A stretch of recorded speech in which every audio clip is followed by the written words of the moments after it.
Welcome back to the Bernard Lee Poker Show. We are talking with a PokerGo host of the show, No Gamble, No Future, Jeff Platt, as he joins us once again here on the Bernard Lee Poker Show.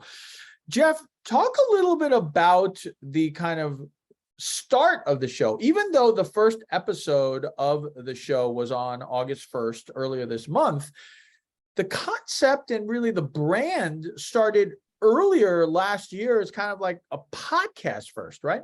Yeah, that's right, Bernard. Brent Hanks and I had this idea of a podcast that kind of merged poker and sports betting and fantasy and daily fantasy all together.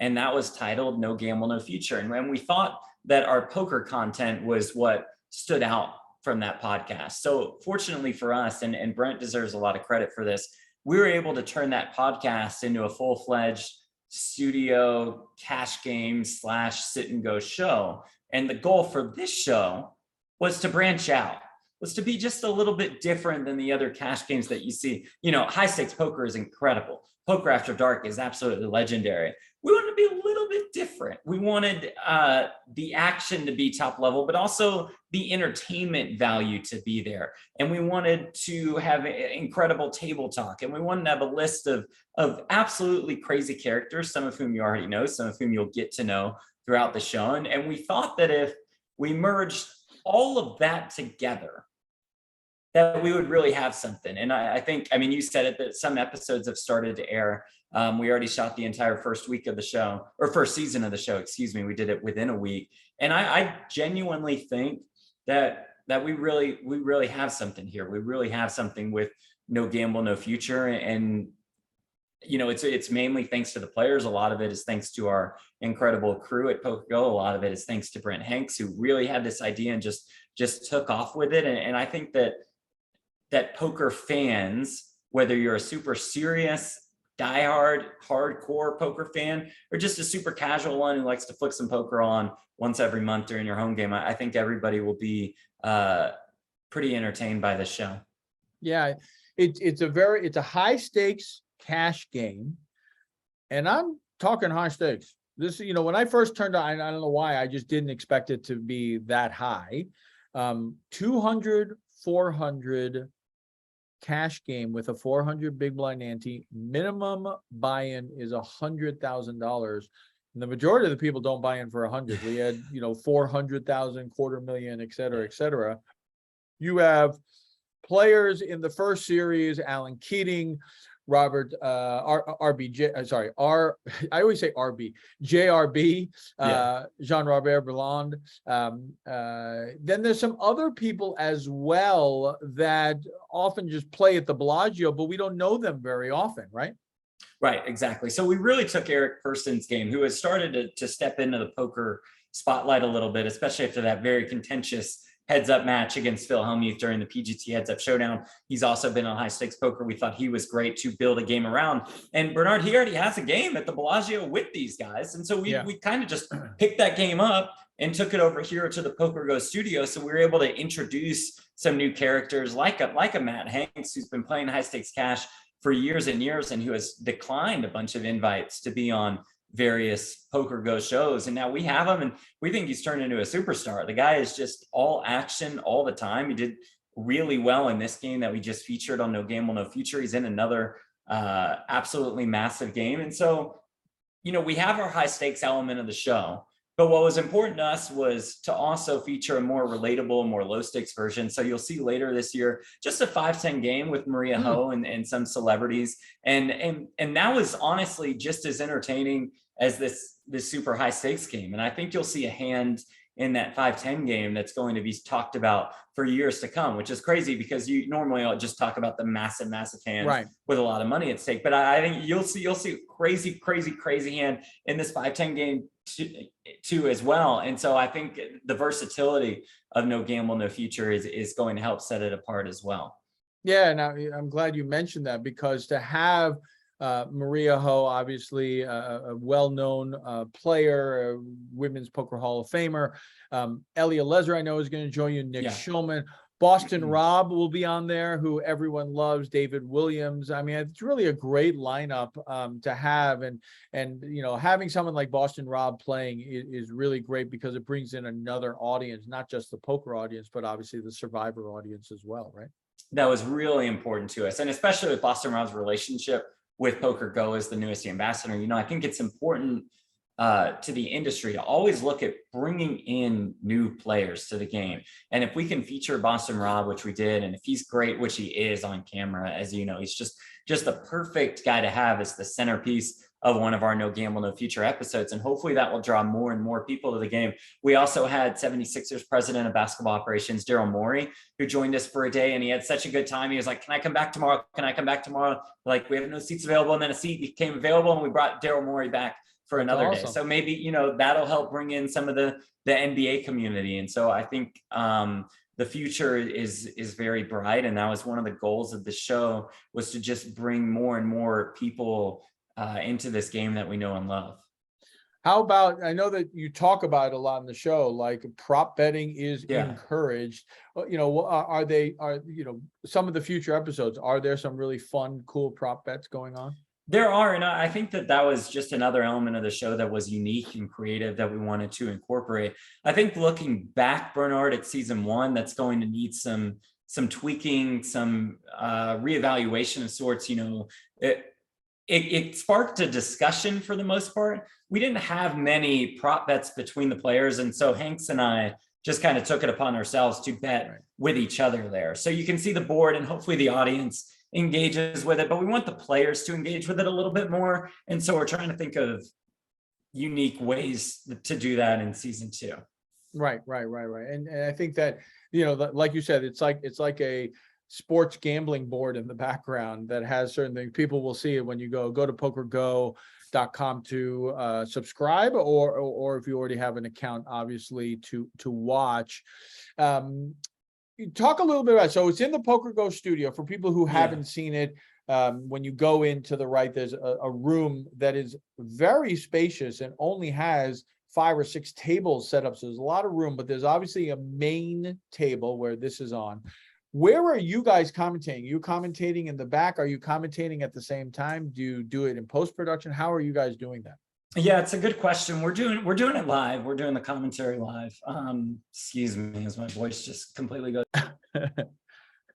Just hit puberty right there, folks. There we go. It's good for the voice to crack a little here and there. So we're doing the commentary from our Triangle studio, which is normally, if you've watched some of our previous programs, where we have our break desk, we have our preview show. So we wanted to be on camera for this. We wanted to incorporate some of our reactions into the show in our little Triangle studio, which is right next to that big set that you mentioned, is where we do our commentary. And we're watching it live. We're just effectively pretending that every episode is live streamed. So we're seeing the whole cards on a delay, just like we normally would. Now, will there be edits to be done in post-production? Absolutely. And some voiceover work to do? Yeah, sure. No question about it. But we thought that the most authentic way to do the show was to incorporate effectively live commentary. And so that's what we did. So our reactions are in the moment, nothing scripted. We don't know anything that's coming up. We don't know anything about anything. It's just purely the feel of the moment. Right. And obviously some of the pots just get astronomical just because of the money value itself. And I know there was an $800,000 pot the other day just on kings. I mean, it was pretty nuts from there.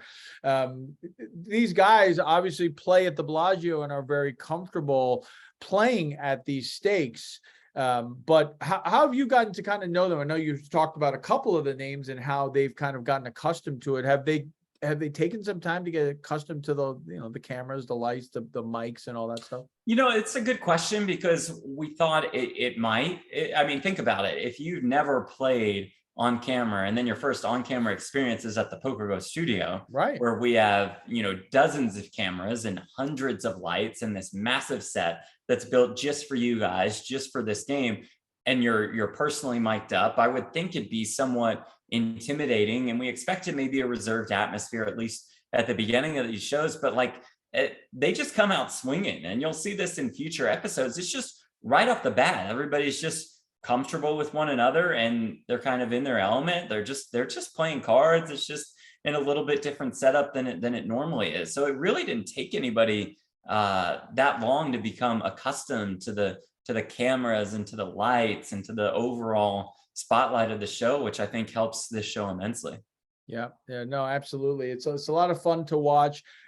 And obviously it'll be great when you also have it at that 510 level, because at least it'll be a little bit more tangible. When you're looking at 200, 400, some of these are, I mean, you almost have to literally divide it by 100, no matter what it is, because if you're looking at there and 2,000, 17,000, you're just like, what is going on here? Like, it just, the amount of money. And of course, everyone who's watched poker, high stakes poker, nothing that outrageous, is very similar to that as well. But still, every time I see some of these numbers go by, you just, for me, and I've played in high stake tournaments, but I've never played in a high stake cash game that's $100,000 buy-in. I'll be the first to admit it's just really pretty incredible to watch some of these. So for everyone, no gamble, no future. How often is it on, and when can they find it? So you can find our first 4 parts on PokerGo, and this is basically, Bernard, just a sneak preview of sorts. This is kind of sort of what you can expect with No Gamble, No Future moving forward. There's very little editing done. We showed you every single hand. In the future, the episodes, which I believe start at the end of August, are going to be more edited. They're going to be about 40, 45 minutes per show. And it's just going to be all action all the time. It's just going to be relentless as far as action is concerned, as far as entertainment value is concerned. So there'll be edited episodes, just like High Stakes Poker was for this past season. So the preview was a bit more of a live stream feel, live stream element. And this season will be condensed down to edited episodes. So I think you'll have a couple a week for the next 3 months or so. I mean, we shot for 6 days, 6 to 8 hours a day. So there's plenty of content available. So I'm really looking forward to seeing how this season plays out. That's awesome. Well, definitely looking forward to watching more of those. Before we break, we didn't get a chance to talk about in the first half, and definitely want to, the World Series main event. We talked about some of the other events, but the main event, obviously, it's really what I jokingly call the Mac Daddy of the WSOP every single year. It was a great event, as always, close to breaking the all-time record, but just missed out. But you had it when it got later on that last day. Now, I know that you unfortunately weren't feeling well, so you weren't there that last day, but that last day, we all knew it was going to take a while. I don't know if we knew it was going to take that long, but we knew it was going to take a while. For those of you who don't know, leading up to that final 9, which is the final table, which ended up being the final 10, there were somewhere in the mid-30s left, and there were just too many people left because it was such a big event. I'm sure Jack will readjust and add another day next year.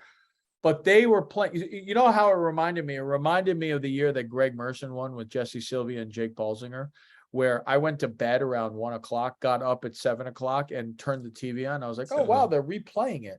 Nope. I really thought they were replaying it. For the first 5 minutes, I was like, wow, they're replaying this thing. And then I think, Norm or Lon said something like, yeah, and can you believe it? With such little sleep, these guys are still making decisions that are worth millions. And I was like, what does that mean? And then looked at him, like, went on Poker News and was like, oh my God, they're still playing 3 hands still.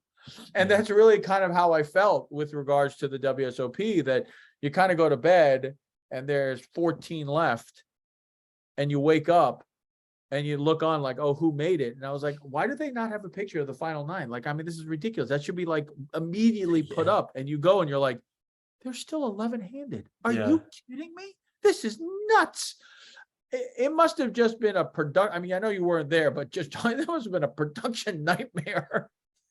Like, man, it's tough. And we, like you said, we kind of knew this was coming, right? Because we had 2,000 more players this year than last year. And the same structure, really, overall. So we knew that we were in for a very, very long day 7. And yeah, it's it's tough for the crew. It's my favorite day of the main. I just think the electricity surrounding who makes the World Series of Poker main event final table is awesome. But man, like those guys who carry the big bulky cameras around the whole time, I mean, you got to feel for them when play wraps up at 6 or 7 a.m. Now, fortunately, there was an off day scheduled in between that and the final table, and that helped players, no kidding. I think, immensely. But man, what a grind. I think, like you said, Jack will look at it and it'll probably slot in an extra day, because I only expect the turnout, which was over 8,600, to just get bigger and bigger and bigger as the World Series of Poker makes its presence really known on the Las Vegas Strip. But man, that's an intense day, and there's so much at stake, and I just think it creates such a high level of entertainment value. And then, of course, I mean, you have Ali and Nick in the booth at that time, and just going pretty bonkers, going pretty delirious, which is pretty awesome to watch. With very little sleep, obviously. And when I did the World Series for a year, I was the host of the World Series circuit live streams. They live streamed every single final table. And I still remember one of them, we were down in Florida, and I think that the room had to officially close at 5 a.m. or something like that. And it's like 4:20. And they're 3, and I'm like, are we gonna finish? Like, I don't understand. Like, I don't think we're gonna finish. We ended up, fortunately, I think finishing literally like 5 minutes before they're about to close. So it all worked out. But around 3:30 or something like that, I remember basically being asleep and commentating at the same time. Like, I remember just eyes closed, going like this and just rambling. And I think I might have even started like talking about like my shopping list or something. Yeah, like who knows what I just said. Right. I was like, I don't know what I said. I have no idea what I said. Like, I could have given away like my password for my bank statement. Like, I have no idea. Right. And you're just like, oh God, at 3:45, you're just so tired, not expecting it to go this late, but they had to finish it. So obviously a little bit crazy. What's kind of the stuff coming up with regards to PokerGo, obviously beside No Gamble, No Future, any other exciting things coming up in the next few months? They're going to shoot a new season of high stakes poker soon. I know that.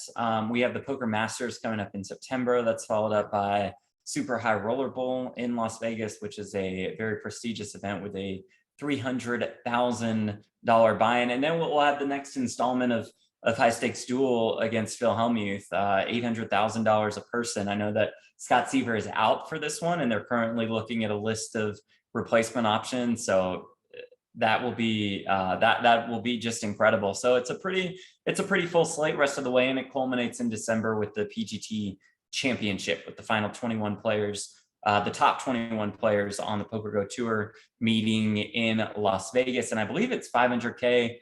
Winner take all. So that'll be a fun event to look forward to at the end of the year. Those are actually very, very interesting, right? Because obviously no ICM ridiculousness at the final table, man. We just play for it all. We just play for the win. Right. There's no one looking to ladder up when there's 7 left. You're going for it all right there and having fun with it. So it'll definitely be interesting. Jeff Platt, thanks so much for joining us. Really appreciate it. Always great to get the knowledge, and really appreciate your time. Always a treat, Bernard. Thank you for the time. Thank you. Jeff Platt here on the Bernard Lee Poker Show, talking about No Future, No Gamble. Hope you all have a great rest of the week. We'll be back next week with more information on the World Series, and stay tuned. We're going to have more interviews, bracelet winners, World Series main event final tablists as well, here on the Bernard Lee Poker Show. And as always, may you always go in with the best hand, and may you never get unlucky. Good night, everybody.